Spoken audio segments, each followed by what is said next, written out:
पूरे देश में ये चलन बन गया है। जो भी कोई जनता के लिए काम करता है, कोई लोकप्रिय होता है जनता में, उसको उठा के जेल में फेंक देते हैं। किसी के घर ईडी आती है, किसी के सीबीआई की जांच आती है, फर्जी केस बना के ये जेल में फेंक रहे हैं। तो ये डिक्टेटरशिप है, ये ज़्यादा देर नहीं चलेगी तानाशाही। और चेतर वसावा हमारे बहुत बड़े नेता हैं और जिन्होंने लोगों की लड़ाई लड़ी और उनके घर में उनकी धर्मपत्नी को भी पकड़ के जेल में डाल दिया। तो कल की जो रैली थी उसमें जो लोगों में गुस्सा आक्रोश नजर आ रहा था, वो यही इस बात का संकेत है कि आदिवासी समाज अपना अपमान समझ रहा है इस बात को कि हमारी बहू बेटियों को भी आप अंदर कर रहे हो।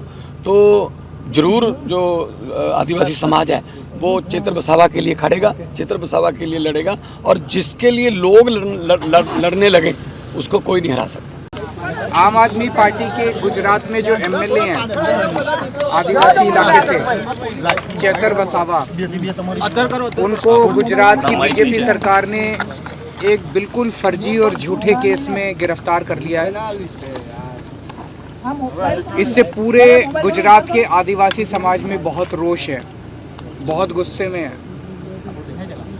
केवल उनको गिरफ्तार नहीं किया, उनके साथ साथ उनकी धर्मपत्नी शकुंतला बेन को भी गिरफ्तार कर लिया है। ये तो हद हो गई। ये तो एक तरह से शकुंतला बेन तो आदिवासी समाज की बहू है, उनके घर की बहू है।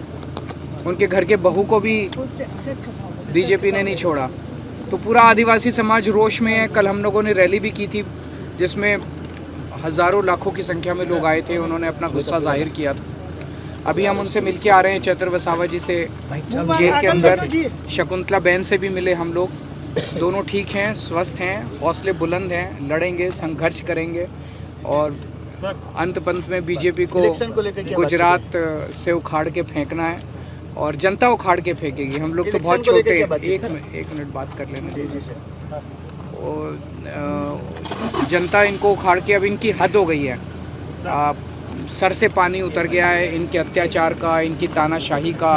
जिसको मर्जी पकड़ के जेल में डाल देते हैं। चेतर वसावा का कसूर क्या था? चेतर वसावा जनता के लिए लड़ते हैं।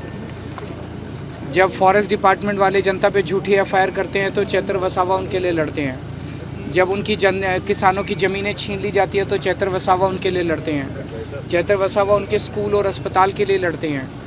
तो जनता के मुद्दे उठा रहे थे जिसकी वजह से उनको जेल में डाला गया। कल हमने ऐलान किया है कि चेतर वसावा भरूच सीट से लोकसभा के लिए लड़ेंगे और अगर वो बाहर आते हैं, हम पूरी कोशिश कर रहे हैं कि सुप्रीम कोर्ट से उनको बेल मिले। उनकी वाइफ की बेल 20 जनवरी को लगी है और उनको भी जल्दी बेल मिले। अगर नहीं भी आते तो पार्टी लड़ेगी उनके नाम पे।